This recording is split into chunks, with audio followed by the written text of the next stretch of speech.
தேசிய பேரிடர்வு அப்படின்றது ஒன்னும் அனௌன்ஸ்மெண்ட் பண்றதுக்கு இல்ல. குஜராத்தில் பாதிப்புகள் ஏற்படக்கூடிய நேரத்தில் பிரதமர் மோடி 1000 கோடின்னு அறிவிக்கிறாங்க. அமைச்சர் என்ன சொல்றாரு, கேட்டவன கொடுக்கறதுக்கு நாங்க ஏடிஎம்மா? என்னங்க இது, ஒரு பொறுப்பற்ற பேச்சு இல்ல. இங்க பார்த்தா நிர்மலா சீதாராமன் என்ன சொல்றாங்க, நாங்க பேரிடரை அறிவிக்க மாட்டோன்றாங்க. தமிழ்நாட்டை எப்படி அவங்க பாக்குறாங்க? மக்கள் கொடுத்த காசை தானே கேட்கிறோம். அவங்க அப்பா வீட்டு பணமா அப்படின்னு கேட்கிற மாதிரி எல்லாம் பேசுறவங்க அவங்க அப்பா வீட்டு சோத்தை வச்சுட்டு அவர் இன்னைக்கு பதவியை அனுபவிச்சுட்டு இருக்காரா? அஸ்ஸலாமு அலைக்கும் வரஹ்மத்துல்லாஹி வபரகாத்துஹு. அன்பார்ந்த சகோதர சகோதரிகளே, செய்தியும் சிந்தனையும் என்ற இந்த நிகழ்ச்சியில பல்வேறு அண்மை செய்திகளை நாம் அறிந்து வருகிறோம்.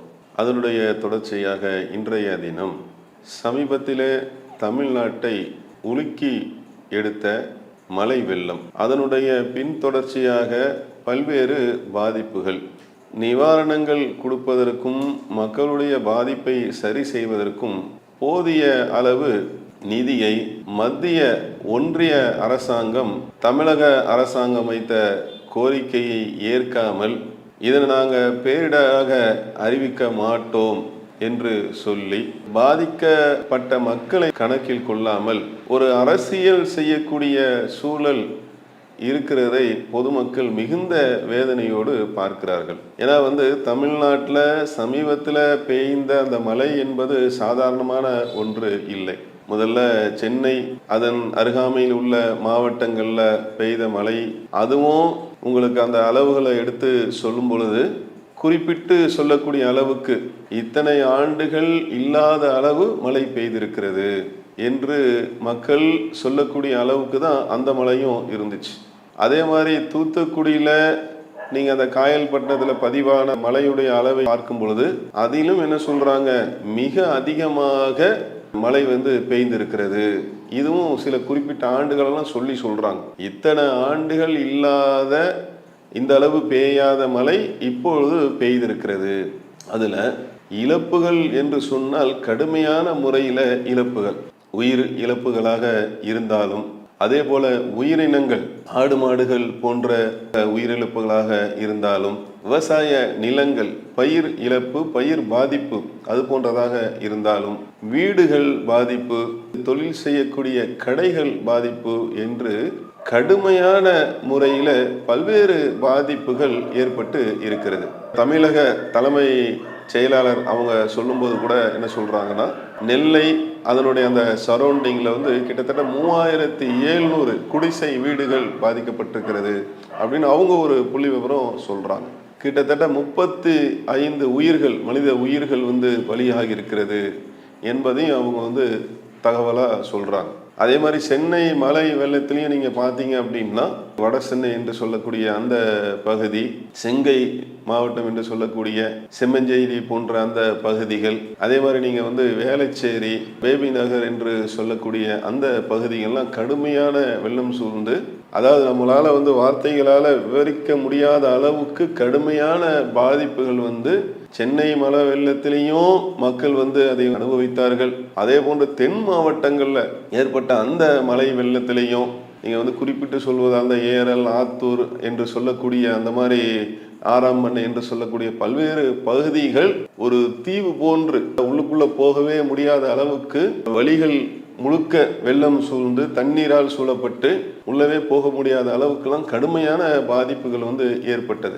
பல்வேறு தன்னார்வ தொண்டு நிறுவனங்கள்லாம் என்ன செஞ்சாங்க, களத்தில் இறங்கி பணிகளை தங்களால் இயன்ற அளவு செய்தார்கள். இதில் தமிழ்நாடு தௌஹீத் ஜமாத் என்று சொல்லக்கூடிய நம்மளுடைய அமைப்பை சார்ந்த நம்மளுடைய சகோதரர் களத்தில் இறங்கி பாதிக்கப்பட்ட அந்த மக்களுக்கு உணவு கொடுப்பது. ஏன்னா முதல் தேவை அதுதான். அதாவது கையில் காசு இருக்கு, ஆனால் இறங்கி வர முடியல, இடுப்பளவு தண்ணி, கழுத்தளவு தண்ணி, அவ்வளோ தண்ணி சூழ்ந்திருக்கக்கூடிய அந்த நேரத்தில் பார்த்தீங்க அப்படின்னா குடிக்கிறதுக்கு தண்ணி இல்லை, சுற்றி தண்ணி, இடுப்பளவு தண்ணி, கழுத்தளவு தண்ணி, வெள்ளம், ஆனால் குடிக்கிறதுக்கு தண்ணி இருந்துச்சான்னு பார்த்தா தண்ணி இல்லை. அப்போ இதையெல்லாம் கருத்தில் கொண்டு நம்மளுடைய ஜமாத்தை சார்ந்த சகோதரர்கள் உடனடியாக களமிறங்கி உணவு பொட்டலங்கள், தண்ணீர் பாட்டில்கள், குழந்தைகளுக்கு தேவையான பால், அதே போல் பிரெட்டு, பிஸ்கெட்டு, மெழுகுவத்தி, இது போன்று உணவு சம்பந்தப்பட்ட அந்த பொருட்களை விநியோகம் செய்யக்கூடிய அந்த ஒரு நிலையும் இருந்துச்சு. அதே போல உயிர்கள் என்ற அடிப்படையில் ஆடு மாடு போன்ற கால்நடைகள் மீது கூட என்ன செஞ்சாங்க, ஏன்னா வெள்ளத்துல சிக்கி அதுவும் இறந்துவிடக் கூடாது என்பதற்காக அந்த ஆடுகளை சுமந்து அதை அந்த வெள்ளத்திலிருந்து மீட்கக்கூடிய அந்த பணிகள் கூட இங்கே நம்மளுடைய ஜமாத்தின் சார்பாக செய்யப்பட்டது. இப்போ இதையெல்லாம் நம்ம குறிப்பிடுவதற்கு காரணம் என்னவென்றால், இப்படி பல்வேறு பாதிப்புகள், ஆடு மாடெல்லாம் பார்த்தீங்கன்னா வெள்ளத்தில் அடித்து அந்த அளவுக்கு உயிர் சேதம் ஏற்பட்டு இருக்கிறது. அதே போன்று பயிர்கள் பாதிப்பு ஏற்பட்டிருக்கிறது, வீடுகள் மூழ்கி இருக்கிறது. இப்படி பல்வேறு பாதிப்புகள் ஏற்பட்ட ஒரு நிலையில தான் என்ன செய்யறாங்க, ஒரு மாநில அரசாங்கம் ஒன்றிய அரசாங்கத்தை கேட்பாங்க. அப்போ இவங்க கேட்டது சுமார் 5000 கோடி கிட்ட கேட்டிருக்கிறாங்க. ஒரு பக்கம் சென்னையில் மழைலாம் பெஞ்சவனே ராஜ்நாத் சிங் ஆய்வுக்கு வருகிறார்கள். இந்த பக்கம் இப்போ தூத்துக்குடியில் தென் மாவட்டங்களில் பெய்த அந்த மழையில ஆய்வு செய்வதற்கு நிர்மலா சீதாராமன் வராங்க. இப்படி ஆய்வுகள் நடந்தும் மக்களுடைய தேவையை போக்குகின்ற அளவுக்கு, அவங்களுக்கு ஏற்பட்டிருக்கிற அந்த நிலைமையை சமாளிக்கிற அளவுக்கு, அவங்களுக்கு தேவையான நிவாரணத்தை கொடுக்கின்ற அளவுக்கு அவங்களுடைய பாதிப்பை கணக்கிட்டு ஒன்றிய அரசாங்கம் நிதி அளித்திருக்கிறதா அப்படின்னு பார்த்தா என்ன நிலைமை, நாங்க பேரிடரா அறிவிக்க மாட்டோம். தேசிய பேரிடர்வு அப்படின்றது ஒன்னும் அனௌன்ஸ்மெண்ட் பண்றதுக்கு இல்ல. வார்த்தையில பிரச்சனை இல்லைங்க, பேரிடர் இல்ல, அது இல்ல பிரச்சனை. மக்களுடைய பாதிப்பை நீங்க பாத்தீங்களா? மக்கள் பாதிச்சு போய் பல்வேறு சிரமத்துல இருக்கிறாங்க. அதை ரிகவர் பண்றதுக்கு மாநில அரசாங்கம் ஒன்றிய அரசாங்கத்துக்கிட்ட தானே கேட்பாங்க. இதை பேரிடரா அறிவிக்க மாட்டோம், தேவையான நிதி கொடுக்க மாட்டோம் அப்படின்னு சொன்னா, அப்ப இந்த மாநிலத்தில் இருக்கக்கூடிய, தமிழ்நாட்டில் இருக்கக்கூடிய பாதிப்புக்கு உள்ளான அந்த மக்களுடைய நிலை என்ன, அவங்க எங்க போவாங்க, எப்படி அவங்களுடைய நிலைமை சீராகும்? அதுல கூட என்னன்னு பாத்தீங்கன்னா, உங்களுக்கு அந்த அமைச்சர்லாம் சொல்லும் பொழுது சொல்றாங்க, மக்களுடைய அந்த வரி பணத்தை தான் நாங்க கேட்கிறோம். தமிழக மக்கள் இன்னைக்கு பாதிக்கப்பட்டு நிலைமை தலைகீழாக மாறி சீர்குலைந்து நிற்கக்கூடிய அந்த நிலை சரியாவதற்காக கேட்கிறாங்க. மக்கள் கொடுத்த வரி பணம் தானே அது. அதுல வேற ஒரு விஷயம் ஓடிட்டு இருக்குது. ஒரு அமைச்சர் என்ன சொல்றாரு, கேட்டவனை கொடுக்கறதுக்கு நாங்க ஏடிஎம்மா? என்னங்க இது ஒரு பொறுப்பற்ற பேச்சு இல்ல.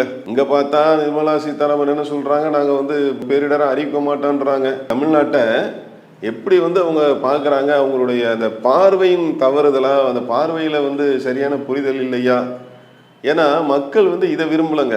அதாவது பாஜக திமுக இந்த மாதிரி இந்த சண்டை மாதிரி கருத்து மோதல் ஏற்படுது இல்ல, இவங்க இப்படி பார்க்கல. மக்களுடைய பார்வை என்ன, நீங்க ஒன்றிய அரசு, இது மாநில அரசு, பாதிக்கப்பட்டது நாங்க மக்கள். எங்களுடைய பாதிப்பை சரி செய்யறதுக்கு மாநில அரசும் ஒன்றிய அரசும் மத்திய அரசாங்கமும் நீங்க எங்களுக்கு கொடுங்கன்னு தான் மக்கள் எதிர்பார்க்கறாங்களே தவிர, இங்க நாங்க அறிவிக்க மாட்டோம். அந்த அமைச்சர் என்னன்னா, நாங்க என்ன கேட்டாலும் கொடுக்கறதுக்கு ஏடிஎம்மா? அப்ப அதுதான் கேட்கறாங்க. ஏடிஎம்மான்னு கேட்டா அப்ப என்ன செய்வாங்க? அப்போ மக்கள் கொடுத்த காசை தானே கேட்கிறோம். அவங்க அப்பா வீட்டு பணமா அப்படின்னு கேட்கிற மாதிரி எல்லாம் பேசுறவங்க, அவங்க அப்பா வீட்டு சோத்தை வச்சுட்டு அவர் இன்னைக்கு பதவியை அனுபவிச்சுட்டு இருக்காரா அப்படின்னு சொல்ல முடியுமா? கேட்க முடியுமா? மக்களால தேர்ந்தெடுக்கப்பட்டு வந்திருக்காரு, அவர் கொடுக்க வேண்டிய அந்த மரியாதை நம்ம கொடுக்க தானே கொடுக்குறோம். இந்த அப்பா வீடு, உன் ஆத்தாவா, இந்த பேச்செல்லாம் அரசியல் நல்லது இல்லைங்க.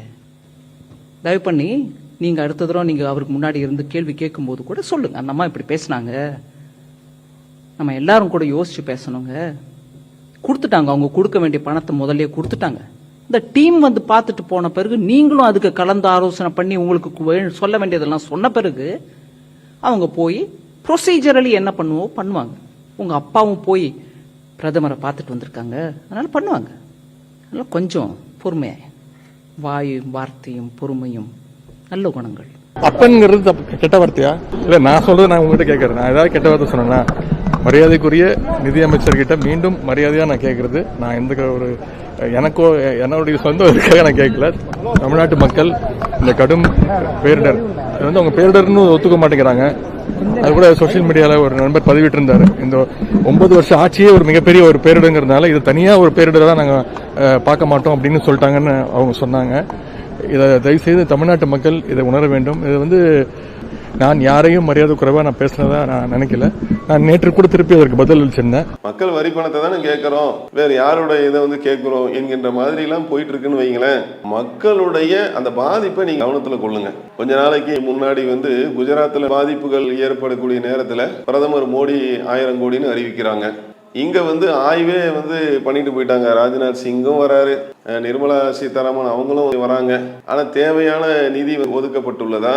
மக்களுடைய கவலையை, துன்பத்தை, அவங்க இழந்த இதை வந்து திருப்பி கொடுக்கிற அளவுக்கு தேவையான நிதி வந்து கொடுக்கப்பட்டிருக்கிறதான்னா அப்ப என்னன்னா இது வந்து இந்த பாஜகவுடைய சிந்தனையின் வெளிப்பாடா? தமிழ்நாடு என்றா வந்து நீங்க அப்படிதான் பார்ப்பீங்களா? இங்கேயும் மக்கள் தானே வாழ்றாங்க. நாங்க வந்து ஒரு 450 கோடி கொடுத்தோம். உங்களுக்கு விஷயம் புரியுதா? இப்ப நமக்கு ஏற்பட்டிருக்கிறது பாதிப்பு. இதுக்கு கொண்டாந்து நம்ம ரெகுலரா செய்யறத வந்து சொல்லி நாங்க வந்து அதே மாதிரி தான் கொடுப்போம் அப்படின்னா இது அதிகமா தரணுமா இல்லையா? அப்போ உங்களுடைய பார்வைகளை என்ன செய்யுங்க, மாற்றிக்கொண்டு பாதிக்கப்பட்ட மக்களை பாருங்க. ஏன் நிர்மலா சீதாராமன் அவங்க வந்து ஆய்வுக்கு வராங்களே, அப்பவே ஒரு பாட்டியம்மா அளவு தானே செஞ்சாங்க. உங்களுக்கு தெரிய தானே செய்யுது, எங்களுடைய வீடு வந்து பாதிக்கப்பட்டிருக்கு, எங்களுடைய இது வந்து பாதிக்கப்பட்டிருக்கு அப்படின்னு சொல்லி. அதாவது இது மாதிரி எல்லாருக்கும், நிறைய பேருக்கு, கணிசமான நபர்களுக்கு இந்த மாதிரி பாதிப்பு ஏற்பட்டிருக்க. அப்போ அதையெல்லாம் வந்து சரி செய்யறதுக்கு, பாதிக்கப்பட்ட மக்களுடைய அந்த துன்பத்தை போக்குவரத்துக்கு நீங்க அப்படி பாருங்க. ஒன்றிய அரசாங்கம் அப்படின்னா ஒரு பொறுப்பு இருக்குல்ல. அப்ப அந்த இதை வந்து உணர்ந்து மக்களுடைய அந்த பாதிப்பை சரி செய்யும் விதமாக இங்க ஏற்பட்டிருக்கக்கூடிய தென் மாவட்டங்கள்லையும் அதே மாதிரி சென்னை சார்ந்துள்ள அந்த மாவட்டங்களையும் ஏற்பட்ட மழை வெள்ளத்திற்கு தேவையான அந்த நிதியை வந்து என்ன செய்யுங்க, ஒதுக்கி மக்களுடைய துயரை துடைக்கக்கூடிய அந்த வேலையை செய்ய வேண்டும் என்பதுதான் எங்களுடைய கருத்தாக இருக்கிறது. என்னதான் வந்து தன்னார்வ அமைப்புகள்லாம் இறங்கி வந்து களத்தில் இறங்கி செஞ்சாலும், தமிழக அரசாங்கமோ அவர்களுக்குள்ள அந்த நிதியை வைத்து கொண்டு களத்தில் இறங்கி அவங்க செஞ்சாலும், மத்திய அரசாங்கத்திலிருந்து அவர்கள் கேட்கக்கூடிய தொகையை வந்து ஒதுக்கி இதுல வந்து களத்துல இறங்கி செஞ்சா மட்டும்தான் நிலைமை முன்பு மாதிரி சீரடைவதற்கு வாய்ப்புகள் இருக்கும். எனவே இதுல கவனத்துல கொண்டு இதுல வந்து நீங்க வந்து கட்சி சார்ந்தோ மற்ற அரசியல் சார்ந்தோ மற்ற விளையாட்டுகள் எல்லாம் வந்து தவிர்த்து விட்டு பாதிக்கப்பட்ட மக்களை நீங்க பாருங்க, அதிகமான முறையில் என்ன செய்யுங்க, நீதியை ஒதுக்குங்க என்று சொல்லி இந்த நிகழ்ச்சியை நிறைவு செய்கிறோம். அஸ்ஸலாமு அலைக்கும் வரஹ்மத்துல்லாஹி வபரகாத்துஹு. இஸ்லாம் மற்றும் சமுதாய செய்திகளை அறிந்து கொள்ள தமிழ்நாடு தௌஹீத் ஜமாஅத் யூடியூப் பக்கத்தை உடனடியாக சப்ஸ்கிரைப் செய்து கொள்ளுங்கள். மேலும் பெல் பட்டனையும் கிளிக் செய்து கொள்ளுங்கள்.